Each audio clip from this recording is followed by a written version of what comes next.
Olá, Tutameia está ao vivo nesse Brasil da pandemia do Bolsonaro. Estamos aqui nos nossos estúdios quarentênicos, a Eleonora. O Rodolfo. E do outro lado da tela vai conversar conosco hoje um pesquisador alemão, especialista na história da participação, do apoio da Volkswagen e das empresas alemãs à ditadura militar no Brasil. Uma conversa que acho que vai trazer bastante informação nova para a gente aqui, mas antes, nós aqui na nossa quarentena tutameica, o Tutameia, todos nós queremos nos mandar um abraço de solidariedade, de carinho a todas as vítimas, a todos os familiares, parentes, amigos das vítimas do coronavírus no Brasil, que, como eu falei, no Brasil é uma pandemia especial, é a pandemia do Bolsonaro, porque a ação do coronavírus, a ação dessa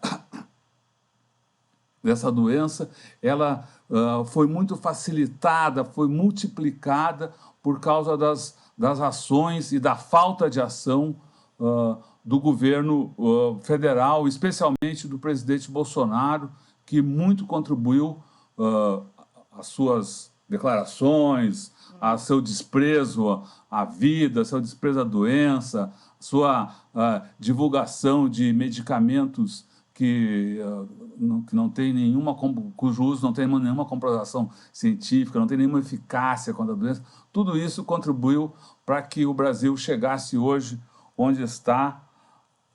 O boletim das 8 da manhã de hoje, boletim aí do grupo de imprensa que tá monitorando a Covid-19 no Brasil, indicava um número de 107.885 mortes pela Covid-19 no Brasil, com 3.340.095 casos de contaminação. É um negócio absurdo. Eu estava vendo hoje a Índia, por exemplo, que hoje está um noticiário sobre a Índia falando que a Índia acabou de chegar a 50 mil mortes, menos da metade do que há no Brasil.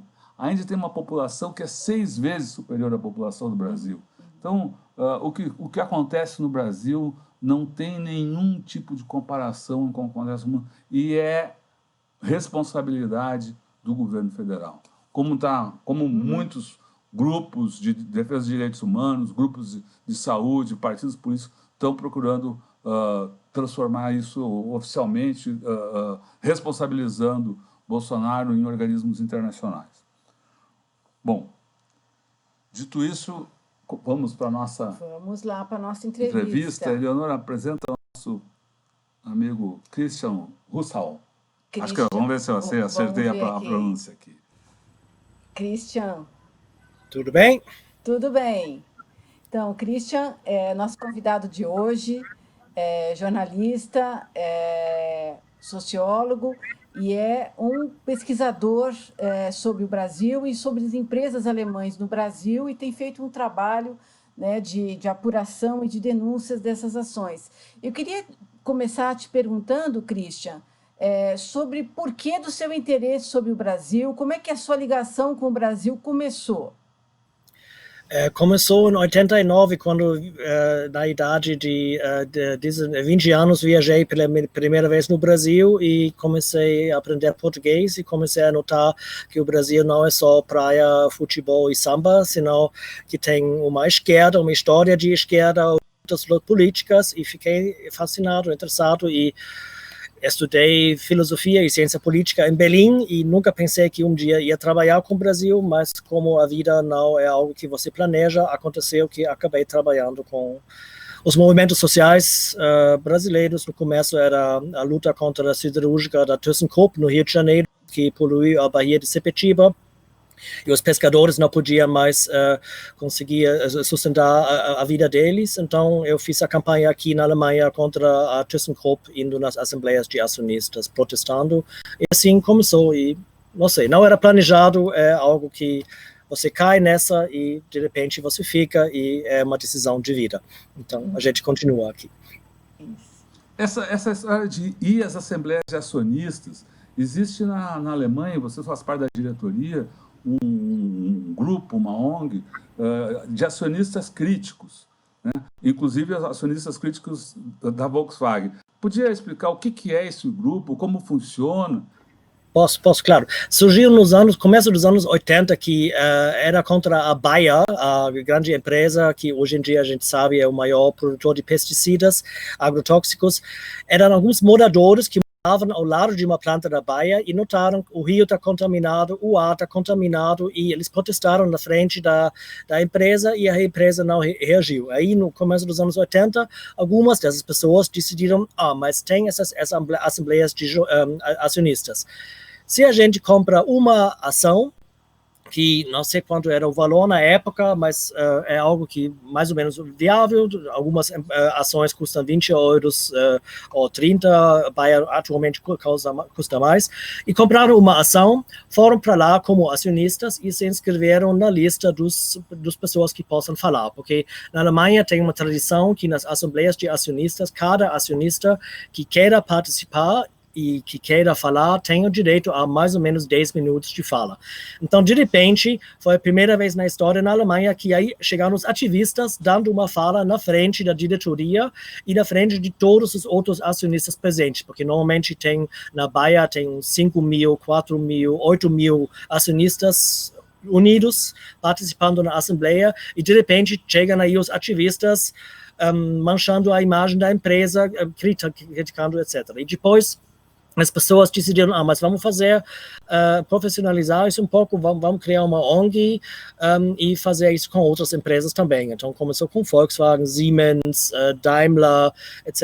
E em muitos casos, durante muitos anos, e sempre as pessoas vão lá representando uma ação ou mais ações, porque na Alemanha é muito fácil, se você é acionista e você é crítico, mas você não quer participar ativamente na Assembleia de Acionistas, você pede do teu banco o ingresso, faz uma assinatura e coloca o nome da pessoa que você quer encomendar para participar em seu nome. Então, na Alemanha é muito fácil. No Brasil é mais complicado, você precisa ir num advogado e escrever uma procuração. E na Alemanha é mais fácil. É só uma assinatura, você passa para uma outra pessoa, e dessa forma também outras pessoas que nem são acionistas podem entrar e dar falas.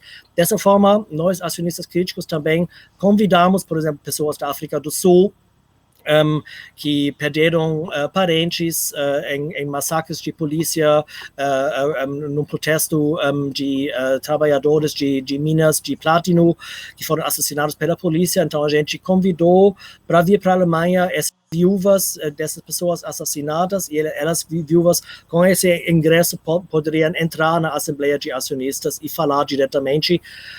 A gente tem que traduzir, claro, porque tudo tem que ser em alemão, mas aí, dessa forma, as pessoas, mesmo não sendo acionistas, podem participar e levar a crítica e o posicionamento deles diretamente no coração da bestia, como a gente chama isso.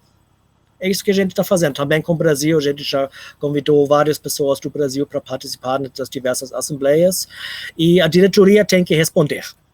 Claro, eles sempre respondem de uma forma meio evasiva, sempre aquilo que a lei exige que eles têm que responder, eles respondem, e outras coisas eles dizem, mas isso é confidencial com o nosso cliente, ou a gente não quer que nossos concorrentes no mercado saibam disso. Então, eles não falam muito, por exemplo, sobre quais minas de minério de ferro eles compram para evitar que nós, ativistas, possamos descobrir que eles compraram de Brumadinho, por exemplo, ou de Mariana. Então, a gente insiste. E eles nem sempre perguntam muito, mas o que a gente tenta é manchar a imagem deles na própria esfera pública deles, que é a Assembleia de Acionistas. É mais ou menos isso que a gente faz. Você usou a expressão da besta. Por que chamar de besta esse tipo de empresa?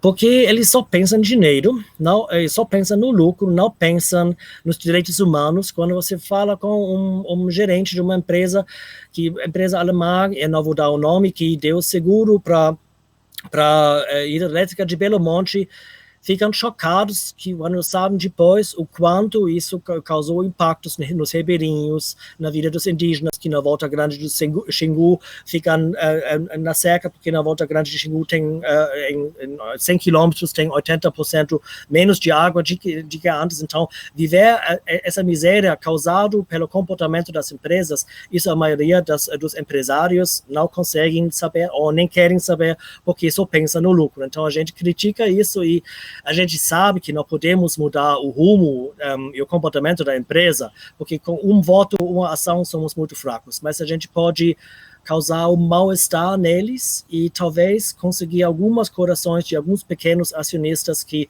talvez vão fazer alguma coisa ou no futuro vender a ação e dizer, não, dessa empresa não quero mais participar.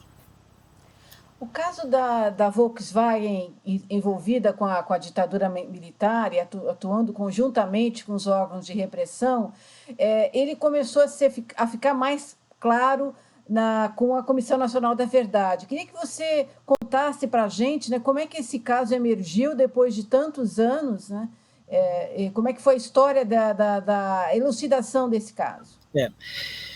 Bom, já teve nos anos 80 e nos anos 70 vários grupos alemães que junto com os sindicalistas brasileiros na semi-clandestinidade, tentaram chegar a esses casos de tortura ao conhecimento da empresa, aqui especialmente no fim dos anos 80, quando teve os grandes greves metalúrgicos em São Paulo, no ACT. E aí surgiram as primeiras notícias sobre chamadas listas sujas que a empresa estava fazendo, e os metalúrgicos que estavam nessas listas foram demitidos e não conseguiram mais outros empregos.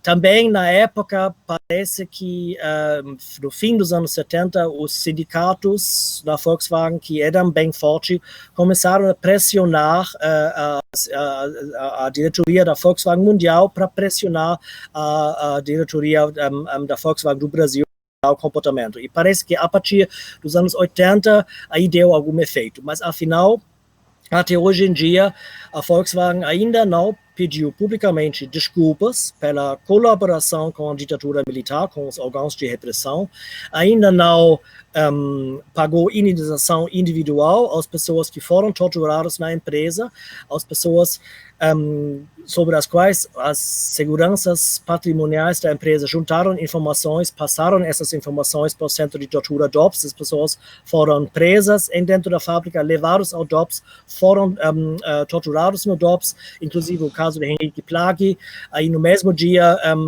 que ele foi levado ao DOPS, autogerente da Volkswagen do Brasil viajou para casa da esposa dele e contou para ela que o marido dela não iria voltar hoje para casa porque ele foi a uma viagem em nome da empresa, então por isso não podia voltar. Então isso configura não somente saber do crime de fazer desaparecer as pessoas e da tortura, mas também de tentar ocultar isso. Isso é um duplo crime. Então, a gente, em 2013, a gente começou aqui junto com 28 ONGs alemães planejar os eventos aqui na Alemanha sobre 50 anos de golpe militar no Brasil, fazendo exibições de filmes nas cinematecas, nos cinemas, e também palestras, e também uma das nossas enfoques era qual era a colaboração das empresas alemãs. Então, lógico, porque na época a maior empresa da América Latina em geral era a Volkswagen do Brasil, a gente pesquisou isso em maio de 2014, então 6 meses antes do relatório da Comissão Nacional de Verdade, a gente teve algumas informações, mas não muitas, não tão abrangentes como a Comissão Nacional da Verdade. E eu comprei uma ação da Volkswagen, fui na Assembleia de Acionistas da Volkswagen e falei, a gente exige que a Volkswagen assume responsabilidade histórica, investigue seu próprio passado, peça desculpa pelo que fiz, pague indenizações coletivas e individuais. E aí a Volkswagen disse, se tiver alguma coisa, eles vão, com certeza eles pagariam, com certeza eles pediriam desculpa, como eles fizeram com a época do nazismo.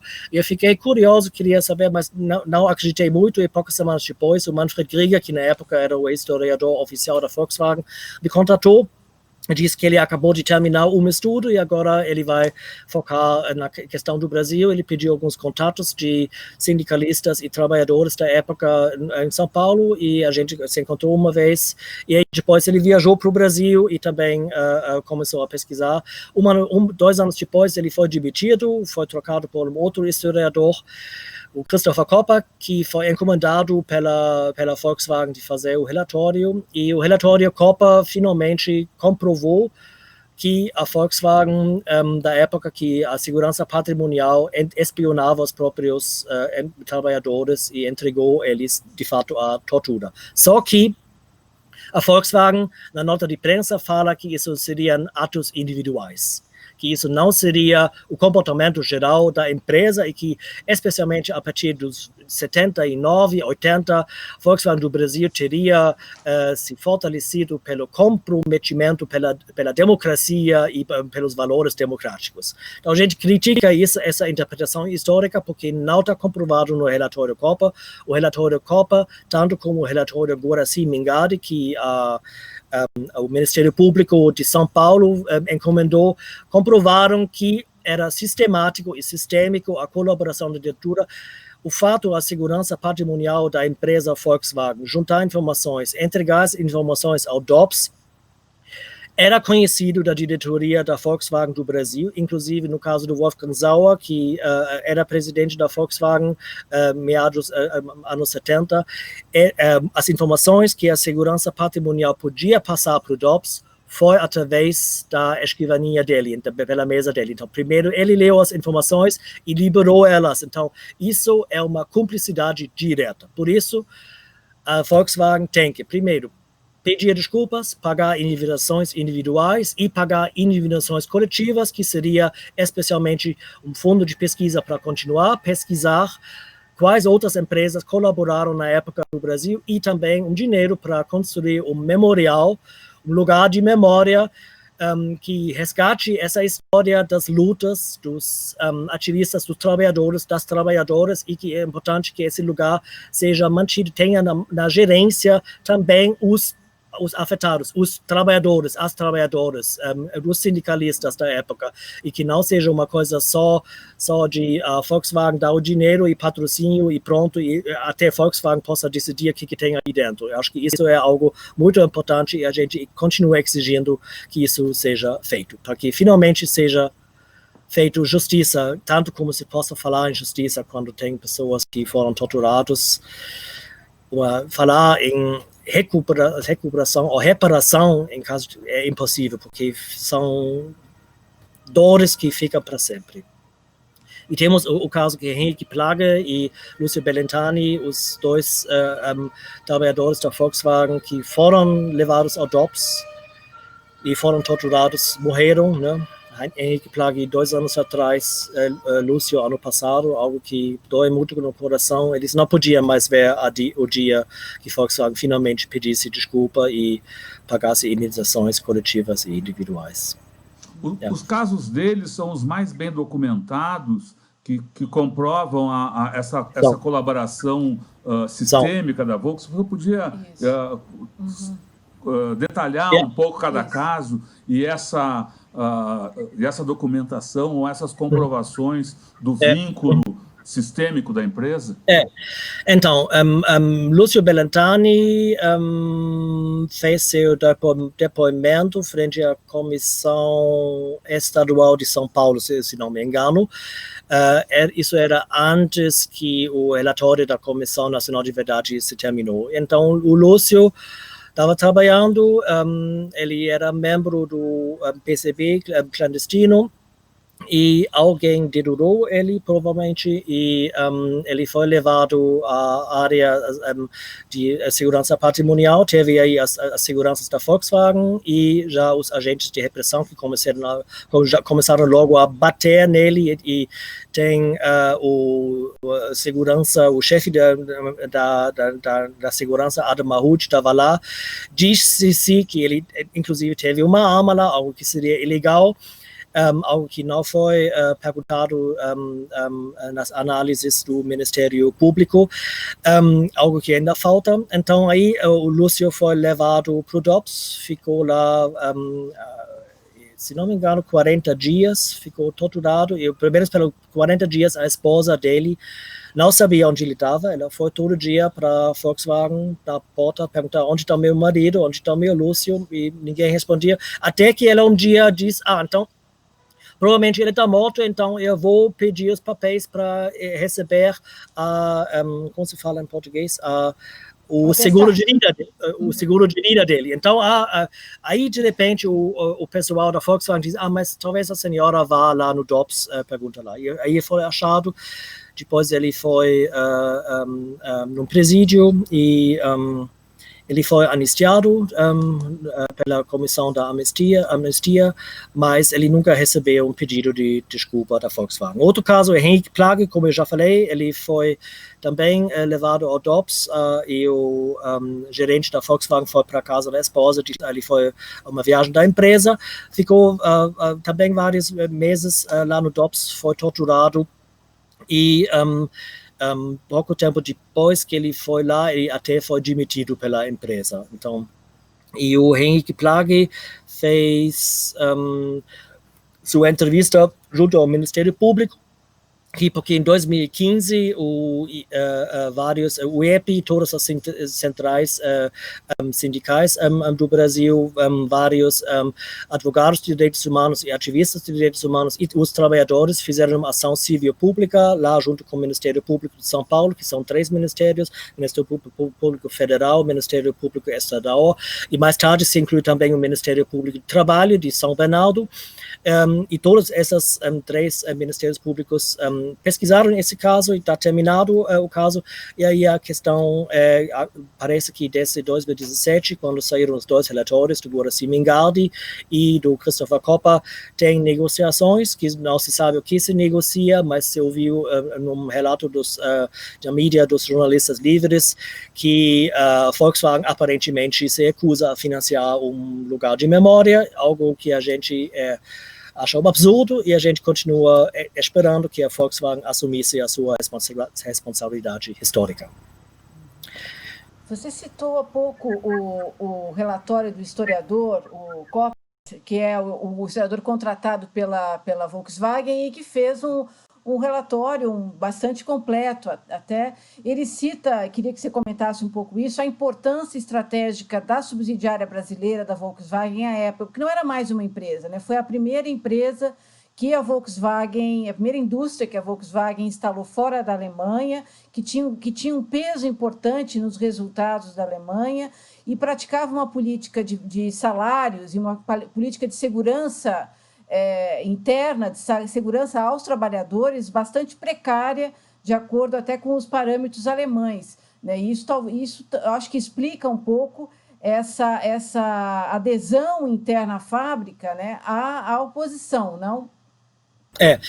A gente tem que lembrar que tem algumas citações de alguns autogerentes alemães da Volkswagen dos anos 60, plena ditadura militar, elogiando a ditadura militar com um discurso dizendo o brasileiro não está acostumado à democracia, até inclusive discursos racistas que não vou replicar aqui, que é realmente nojento, e a indústria alemã que investiu fortemente na época, porque era um mercado como se for uma palavra?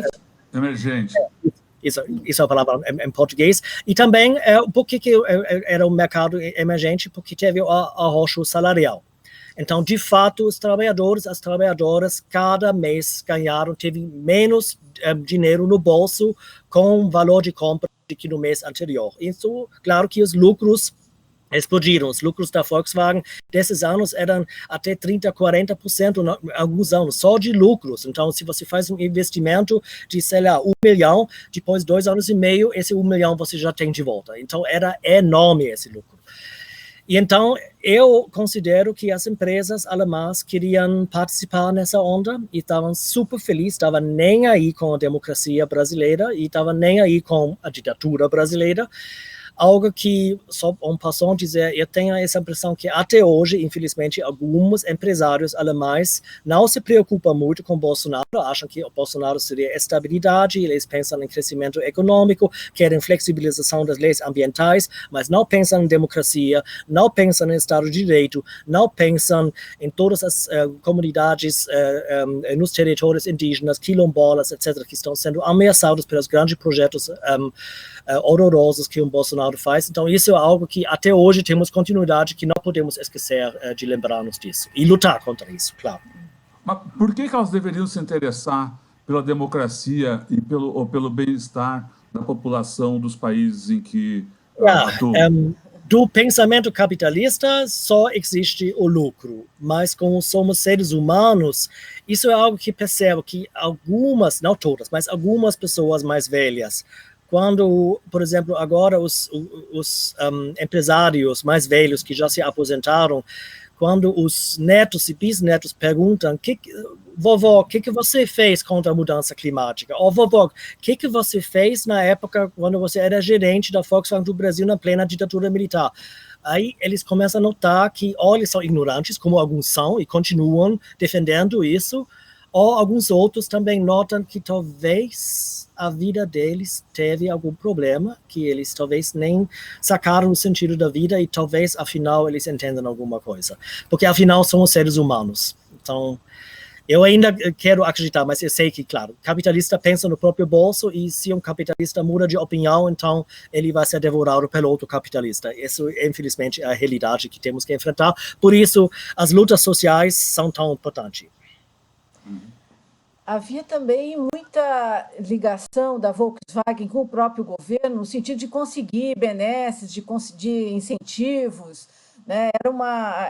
Nessa fase aí, imagino que isso perdure de alguma maneira, existia também uma colaboração, né, no sentido do Estado, da ditadura, apoiar esses projetos da Volkswagen, reduzindo imposto de importação, enfim, tomando uma série de medidas que acabavam beneficiando a empresa, né? Isso era verdade. Isso era tanto no empreendimento em São Bernardo, quanto no caso da fazenda Vila do Rio Cristalino, né, lá no Pará, que no começo dos anos 83, se não me engano, 82, 83, a CPD, Comissão Pastoral da Terra, descobriu que aí teve trabalho escravo, ou análogo ao escravo, porque o sistema na Amazônia, o gato promete, em outros estados promete emprego, leva as pessoas lá, e eles ficam lá com dívida, sem papéis, muito pagos, vivem em condições precárias, etc. E, na época, tornou-se um escândalo, mas, aparentemente, porque era nos anos 80, a conscientização da mídia internacional ainda não era tão conscientizada como, em aspas, ela está hoje.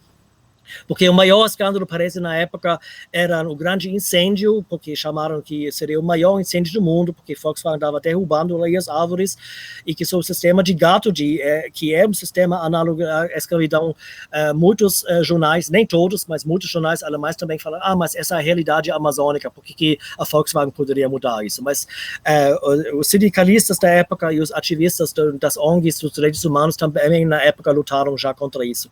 E também esse caso da Via Cristalino, porque você perguntou sobre a corresponsabilidade ou apoio do Estado brasileiro, porque isso era dentro do projeto do Sudão. Então, se você investiu, não sei, um certo valor, os números estão no meu livro, não tenho mais todos esses números, mas parece que você poderia dedutar tanto por cento dos seus impostos, então, afinal, era mais um presente para as empresas fazer mais lucro. Afinal, Volkswagen não teve muito lucro financeiramente com essa fazenda, porque com toda essa má mídia sobre o caso de o maior incêndio do mundo e o trabalho de gato e trabalho análogo à escravidão, eles venderam depois ao preço de banana e nem fizeram um grande lucro com isso.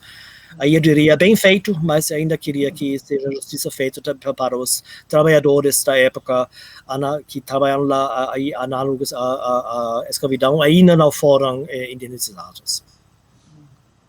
Você falou dessa reação ou dessa sensação que poderia ter na mídia em relação à questão aí do trabalho análogo ao escravo na Amazônia, essa é a situação lá, o que as empresas poderiam fazer. Estou usando isso como exemplo para falar que as empresas podem muito, não só no caso da Volkswagen, mas elas podem. Hoje em dia, você vê muitas empresas atuando no sentido de não comprar, selecionar seus fornecedores, não comprar de quem use, por exemplo, trabalho infantil ou que atente contra a natureza. Enfim, as empresas podem ter uma política mais saudável.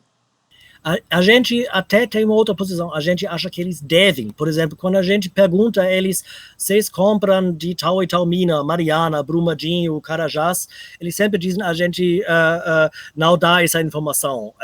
A gente acha que eles deveriam comprovar e provar já desde quando eles vendem o produto que esse produto não tem trabalho infantil, trabalho escravo, não destrói o meio ambiente, respeita a livre, prévia e informada consenso e informação dos indígenas, que eles teriam já comprovar isso antes. A gente não entende porque a gente tem que pagar mais dinheiro para um produto certificado, que a gente nem pode saber se esse certificado para uma auditoria serve. A gente deveríamos inverter isso. E se eles não conseguem comprovar, então que paguem uma multa, e tem que ser uma multa enorme. Então a gente exige muito.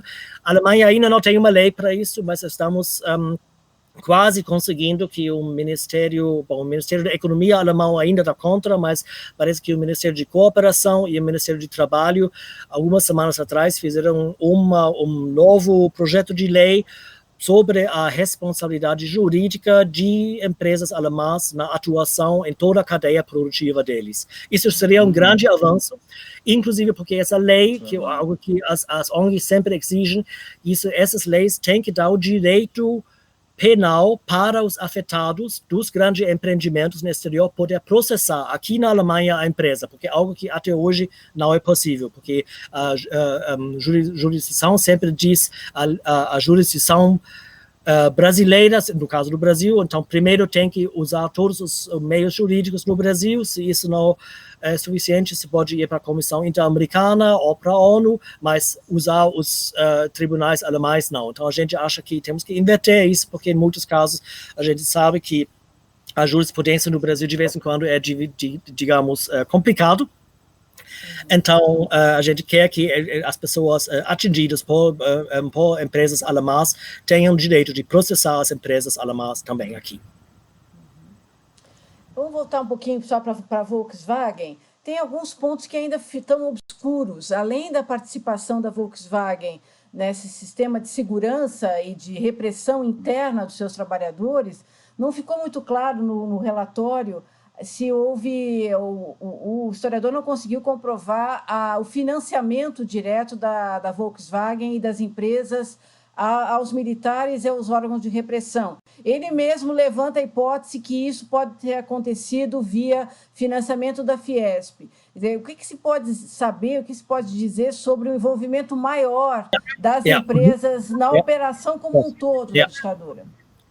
Então, desde 69, depois do AI-5, foi instalada a Operação Bandeirantes, que mais tarde chamava-se Doikode na Rua Tutóia, que até hoje ainda não é um centro de memória, mas os grupos estão lutando para que isso finalmente aconteça e eu espero que isso aconteça.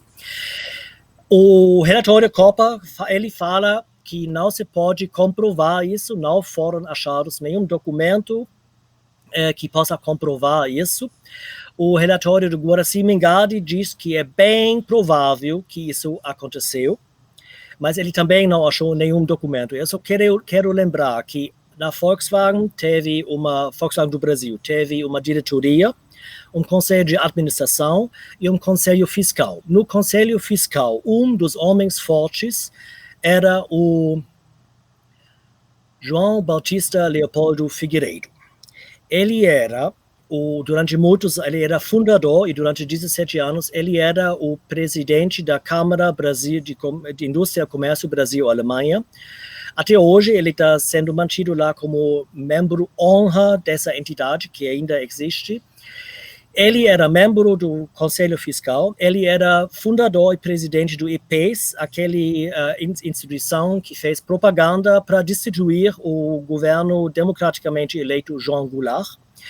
E, segundo uma matéria na Globo de 2013, se não me engano, com o título Os Porões da Ditadura, aí eles dizem que João Batista Leopoldo Figueiredo participou nas vaquinhas do empresariado paulistano para financiamento do DOI-CODE.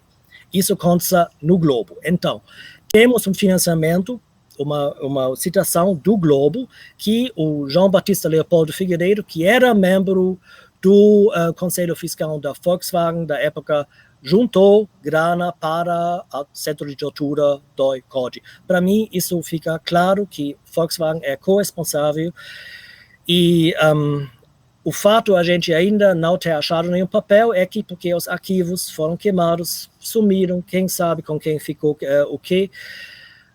Eu ainda espero, meu sonho ainda que, porque tudo isso foi no Clube Paulistano, essas vaquinhas que talvez algum pesquisador busque as garçonetes e os garçons da época que talvez escutaram.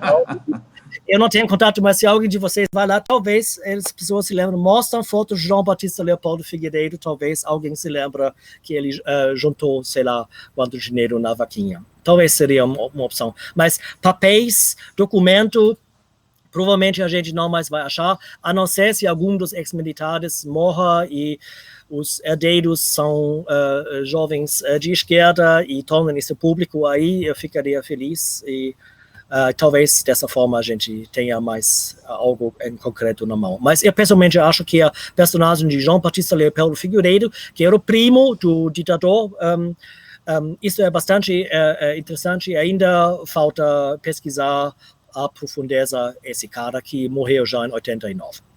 E a questão do uso dos carros Volkswagen, tem alguma... Também o relatório é inconclusivo sobre isso, né?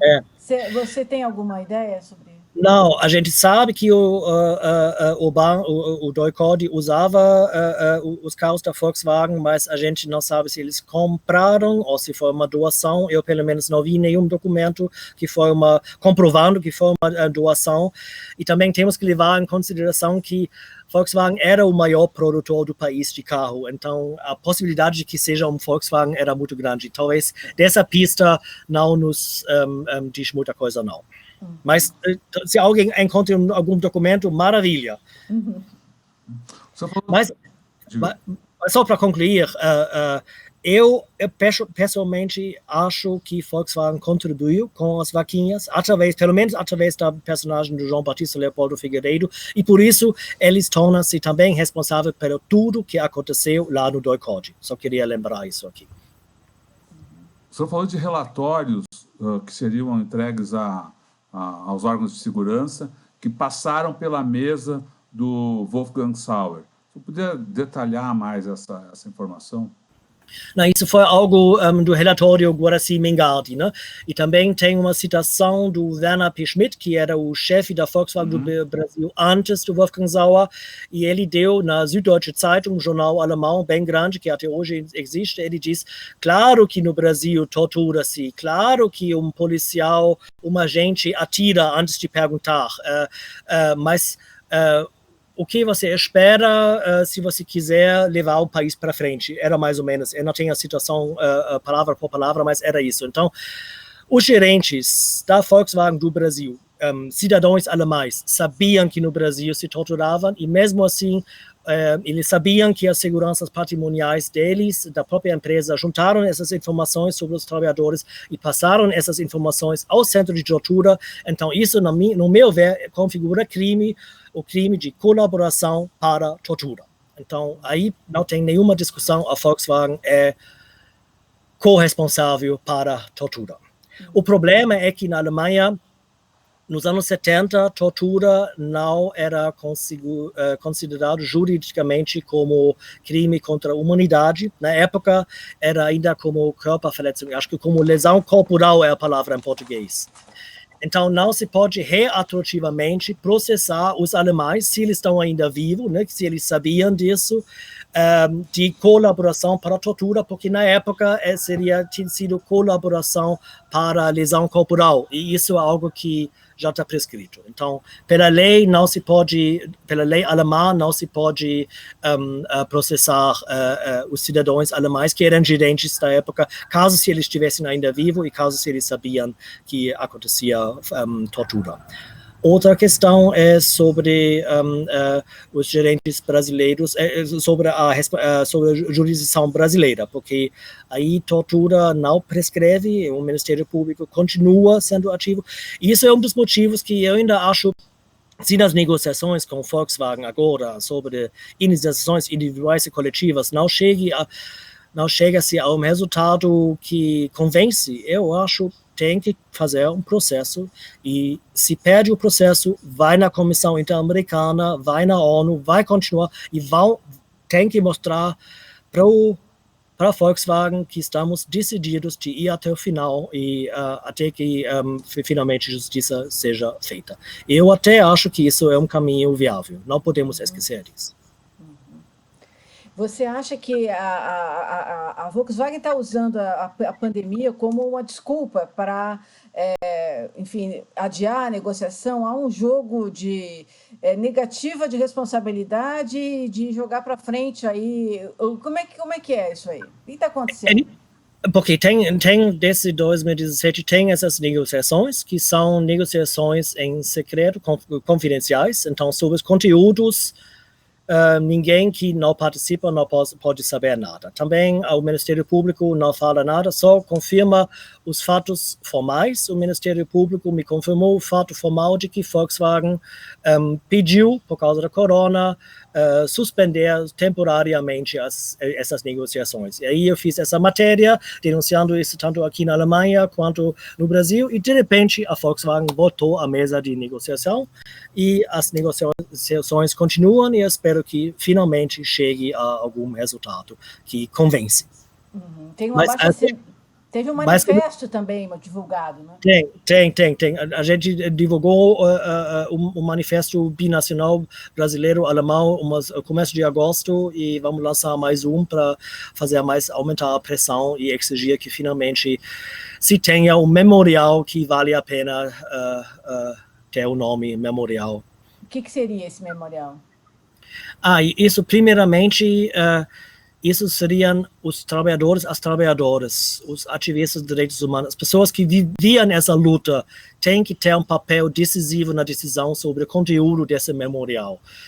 Claro que pode ser também apoio, assistência técnica de especialistas, de faculdades, de várias ONGs de direitos humanos.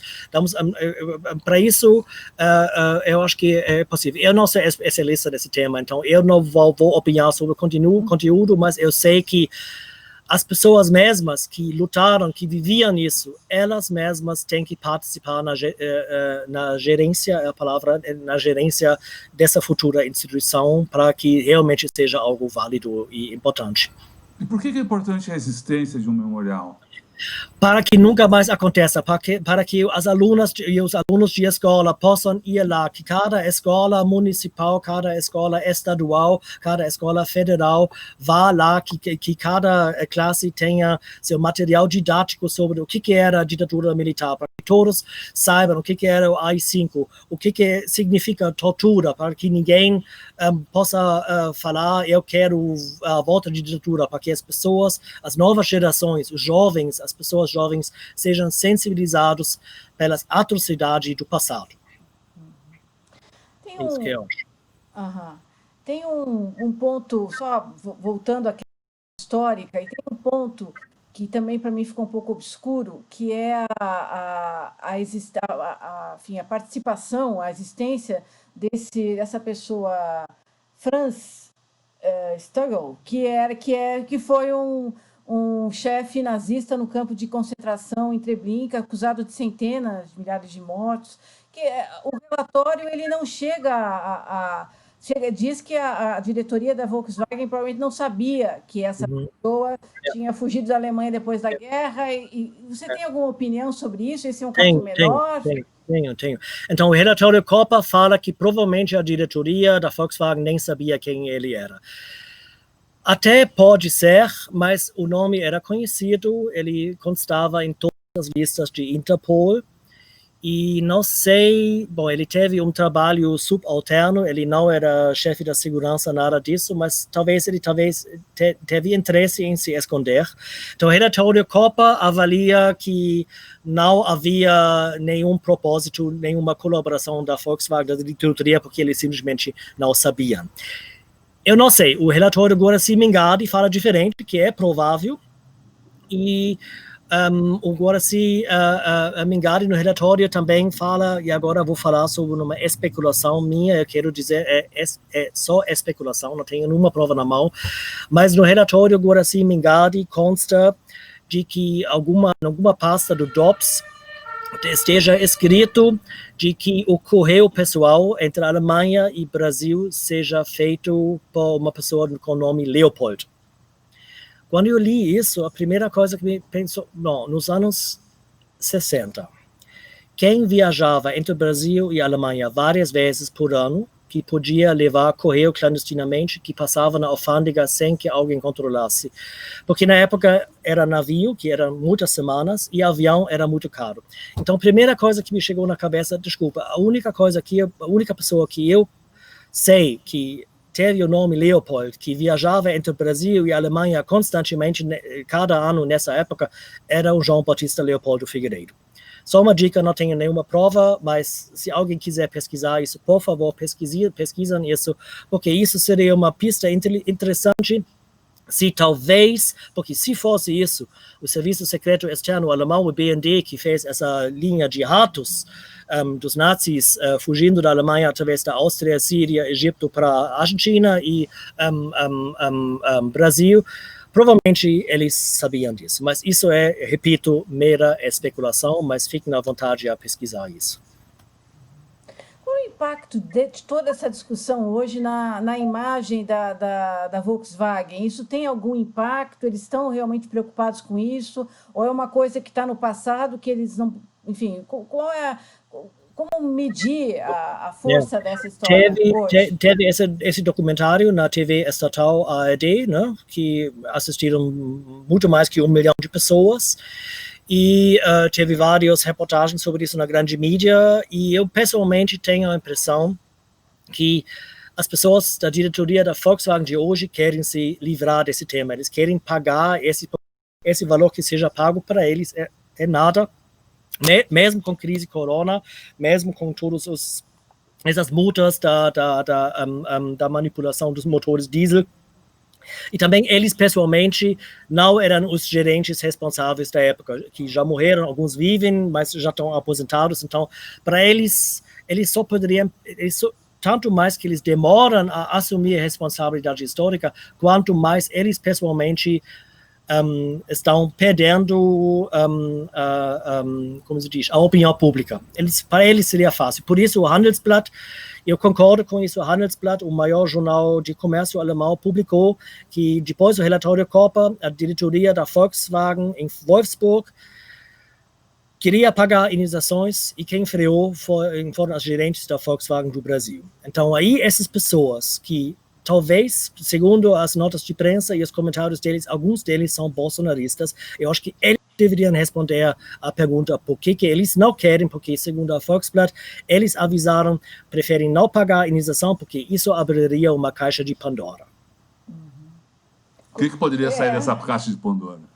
Talvez também não só pagar indenização coletiva para o memorial, não só pagar indenização individuais aos trabalhadores da Volkswagen mesmo, mas talvez para os parentes dos 39 mortos do DOI-CODE, né?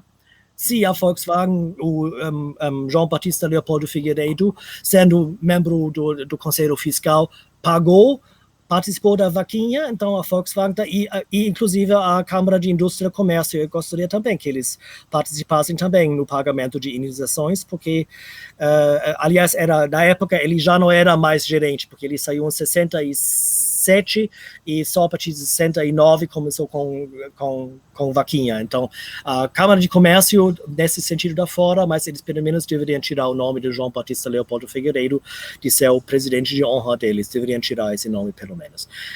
Então, eu acho que é interessante, talvez a caixa de Pandora é verdade, mas por que não? Vamos abrir isso e que Volkswagen pague. Os bilhões eles têm.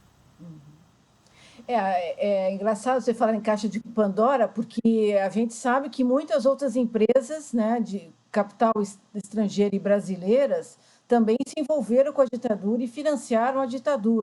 Mas isso tudo ainda é muito velado, né? A gente não consegue, fora a Volkswagen, esperava que depois do caso, que o caso Volkswagen veio à tona, que isso pudesse servir de exemplo para outras empresas, mas isso não aconteceu, né?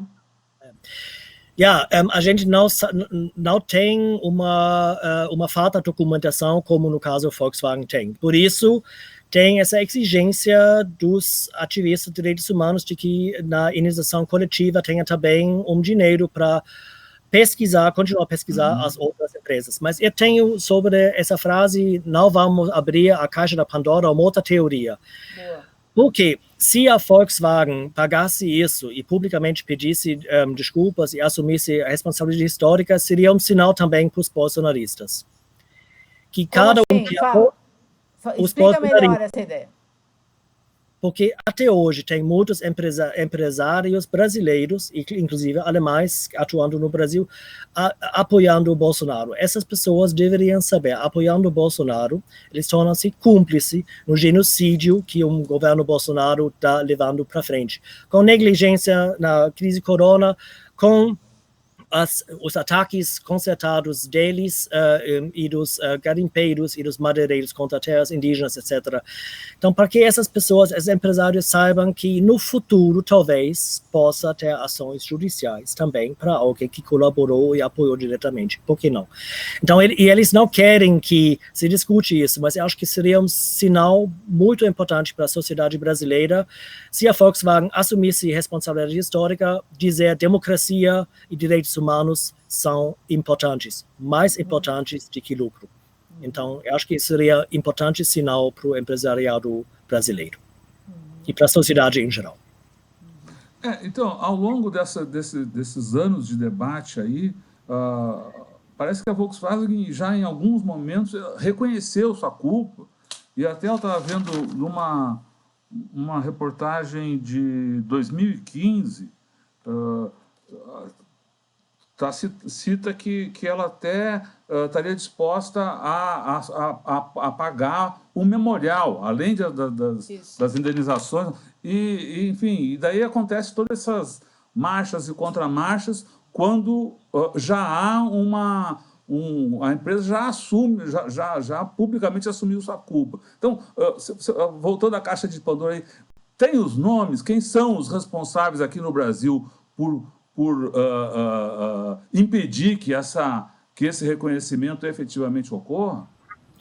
Bom, sobre essa pergunta, a matéria no Handelsblatt não citou quem eram as pessoas responsáveis nos diretores da diretoria da Volkswagen do Brasil. Então, eu não posso dar nomes, porque eu simplesmente não sei se era o presidente ou a segunda linha da diretoria, isso não sei. Sobre essa matéria que você citou, do Estadão, de setembro de 2015, acho que era do Marcelo Godoy, que era a base da entrevista com Manfred Krieger, que era o historiador oficial da Volkswagen.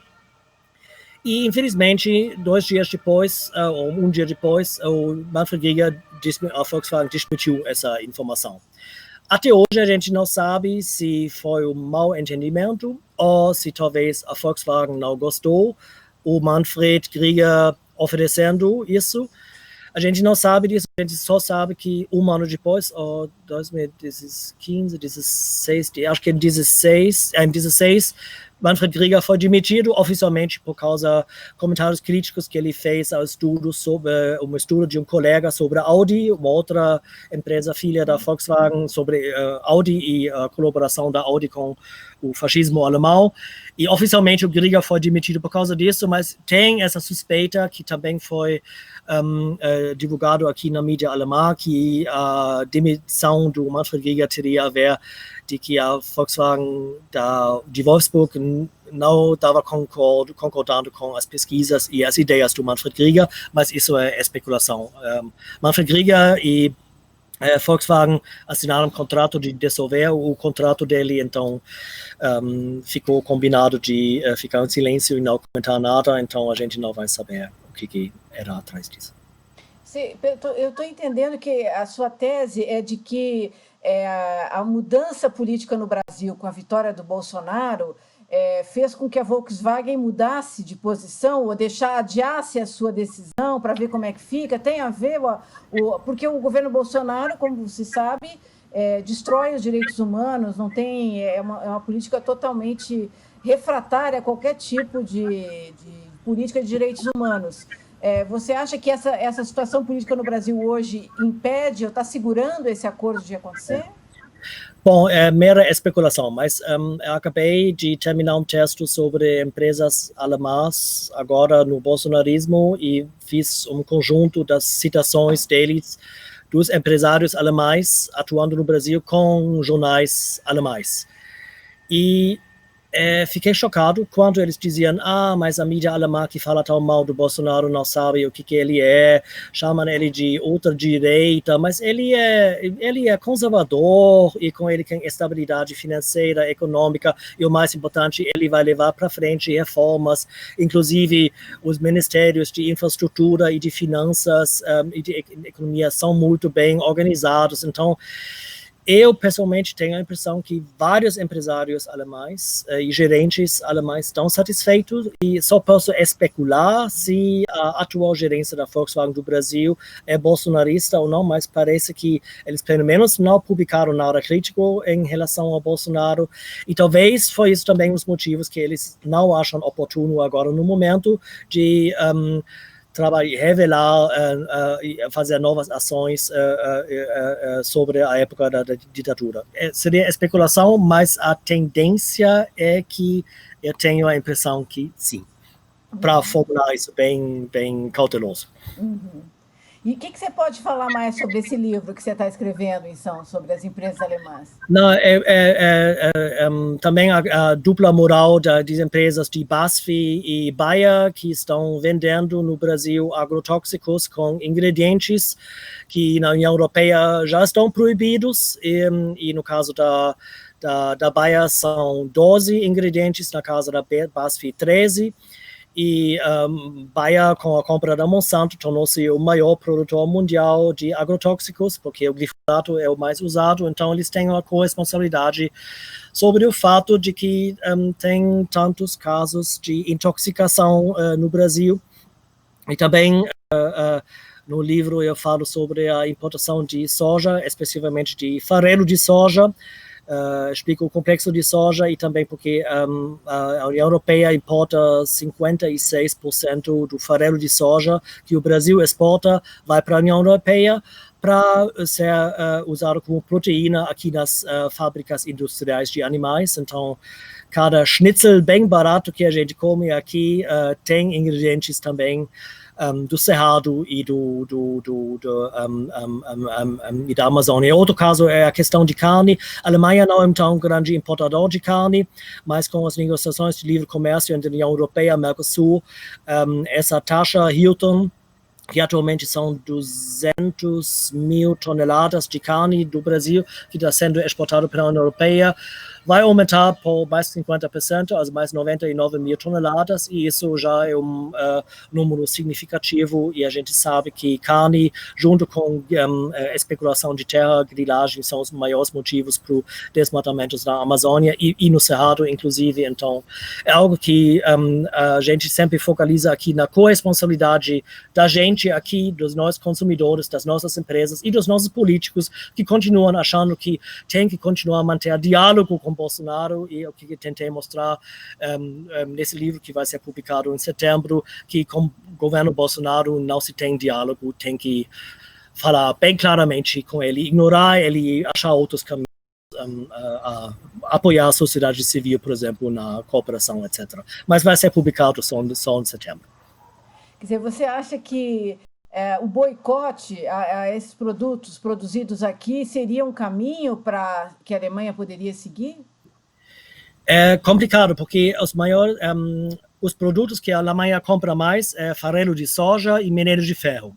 Quando eu vou no supermercado, é difícil de protestar contra minério de ferro e contra soja, e não sei em qual leite exatamente tem a brasileira. Então, isso, inclusive, está sendo feito por várias ONGs alemães aqui, campanhas contra Edeka, Lidl, Aldi, que são os maiores redes de supermercados, de banir esses produtos. E eu acho que, como um dos pilares de poder eleitoral do Bolsonaro é o agronegócio, se a gente conseguir mijar nas pernas deles e também causar impacto no próprio bolso deles, eu acho que vamos ter impacto no governo Bolsonaro também. Atualmente, tem uma campanha da Compact, que é uma ONG alemã, eles passaram os 400 mil assinaturas de boicotar o agronegócio brasileiro. Acho que é um bom caminho, vamos continuar com isso. Você escreveu um livro, o 7-1 na Economia, Empresas Alemãs no Brasil, é um livro de 2017, antes do Bolsonaro estar no poder. Hoje, você diria que as empresas alemãs elas têm mais vantagens do que naquele momento do livro? O que mudou no nosso 7-1 aí, fatídico?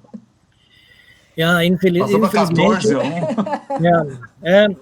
Bom, nos números macroeconômicos está difícil dizer. Bom, primeiro, as empresas alemãs, fiquei chocado, ano passado a gente soube da BASF, por exemplo, que eles estão trabalhando com os lobbyistas, próprios lobbyistas deles estão apoiando a reforma da Previdência. Eu, pessoalmente, acho um absurdo porque que uma empresa do exterior se mete tanto na política interior de um país, inclusive num tema tão sensível como a reforma da Previdência, que acaba com os já pequenos como se fala, aposentadorias das mulheres, dos camponeses, etc., e dos trabalhadores e das trabalhadoras. Então, eu acho que isso é um absurdo. Agora está um pouco complicado, porque com corona tem uma crise pandêmica, inclusive, então isso afeta também o bolso das empresas alemãs. Então, dizer que eles estão felizes da vida agora, claro que não, né? Mas eu me lembro, por exemplo, do então presidente da Câmara de Indústria e Comércio Brasil-Alemanha, a AK São Paulo, que na época ele fez campanha explícita no Twitter para o Bolsonaro, chamando todos os eleitores de Haddad de burros. E disse, quem vota no Haddad, o Brasil vai tornar-se Venezuela. Eu acho que essas pessoas deveriam ser lembrados aquilo que eles falaram e fizeram naquela época, e talvez eles assumam responsabilidade histórica também um dia. Eu queria ver isso. Queria saber, voltando aí ao caso Volkswagen, a luta dos trabalhadores e trabalhadoras ali da Volkswagen, dos que lutam em defesa da memória, quais são os próximos passos? O que vai acontecer agora? Você falou que estão abertas negociações, mas além das negociações, há mobilizações planejadas, tem esse abaixo-assinado, como é que as coisas estão aqui no Brasil, aí na Alemanha? O que está se planejando para os próximos dias? Primeiro, eu não participo nas negociações, porque isso é parte e trabalho legítimo e fundamental dos trabalhadores, das centrais sindicais, do IEP, dos ativistas de direitos humanos e dos advogados de direitos humanos. Eu estou apoiando daqui da Alemanha. E também eu já comentei que se essas negociações não chegam a um resultado convincente, de que eu pessoalmente, junto com algumas outras pessoas no Brasil, estamos dispostos a continuar com processos judiciais, algo que a Volkswagen não vai gostar. Volkswagen iria detestar ser a primeira empresa ser objeto de uma ação civil pública a nível da Comissão Interamericana, por exemplo. Então, eu acho que a gente ainda tem outros meios de pressionar, e fora isso vai ter daqui a pouco um baixo assinado, mas a gente vai conversar sobre isso e publicar isso assim que estiver pronto. Então, também temos tanto no Brasil quanto aqui na Alemanha contato com a mídia, então se chega um momento oportuno, também podemos dar dicas a jornalistas amigos para fazer uma matéria. Isso também é possível, mas não posso falar agora tudo sobre o que está sendo planejado, mas vai ter mais.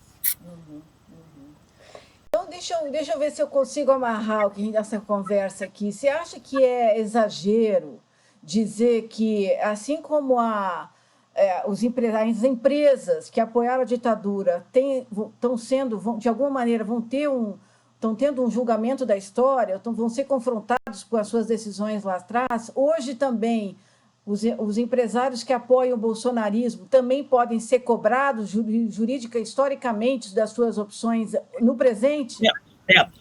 Porque eu vou dar um exemplo concreto. Bolsonaro fez essa lei de abrir as terras indígenas para agronegócio e mineração. Quando a gente soube dessa ideia ano passado, a gente fez com 23 ONGs alemães uma carta pública exigindo da ThyssenKrupp e da Siemens que eles declarassem publicamente que não vão fornecer nenhum equipamento de mineração para a futura mineração em terra indígena. ThyssenKrupp respondeu que eles estão respeitando todos os direitos humanos, mas a Siemens respondeu: não estamos fornecendo equipamento em terra indígena e não vamos entregar e fornecer equipamento de mineração para futura mineração em terras indígenas. Isso é algo claro, mas tem tantas outras empresas alemãs. Se uma empresa alemã fornecer equipamento de mineração para terras indígenas, se a gente conseguir comprovar que nessas terras indígenas a prévia, livre, informada consulta e o consentimento dos indígenas não está sendo respeitada, eu garanto que vamos fazer campanhas contra essas empresas que forneceram esse equipamento, e como a Alemanha está agora negociando, decidindo até ainda nesse período eleitoral, o governo atual da democracia cristã e social-democratas querem assinar e ratificar a Convenção 169 da OIT, que garante a livre, prévia, informada consulta dos indígenas, então, relativa aos direitos indígenas.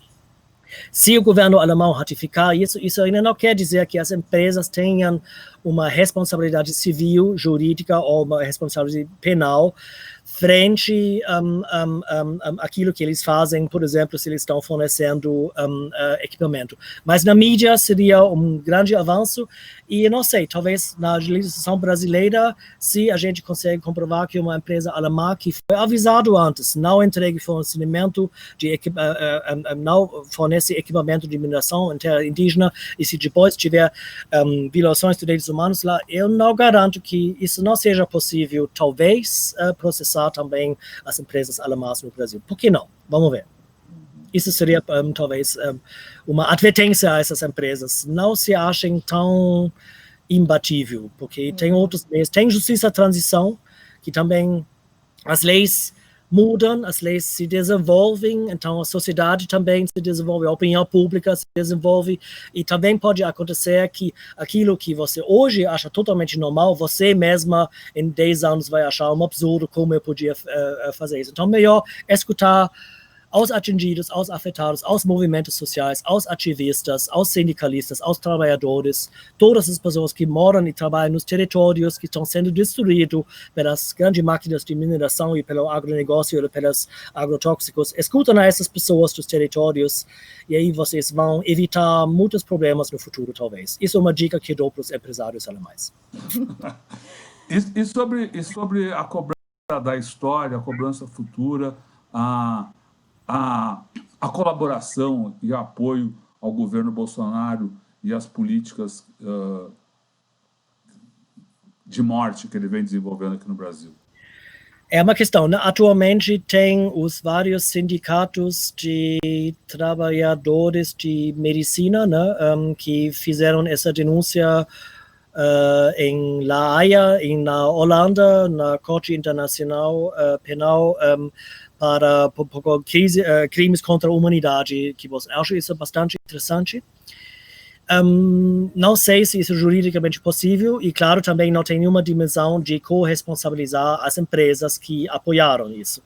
Também, infelizmente, não tem uma empresa que faz uma doação para campanha no Bolsonaro, que fez uma doação. Também não tem nenhum método jurídico de penalizar isso, enquanto que era declarado oficialmente. Se foi ilegal, aí já é um outro papo, mas enquanto que foi declarado oficialmente e tudo aceita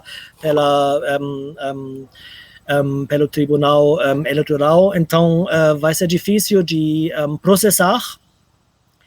Mas também queria lembrar que tem justiça em transição. Os caras da Volkswagen nos anos 70 também acharam o Estado brasileiro é tortura, é uma ditadura, mas se é a regra, o que a gente pode... Talvez até alguns deles acharam, e hoje em dia eles veem que não é bem assim, tem certos valores além, que são direitos humanos.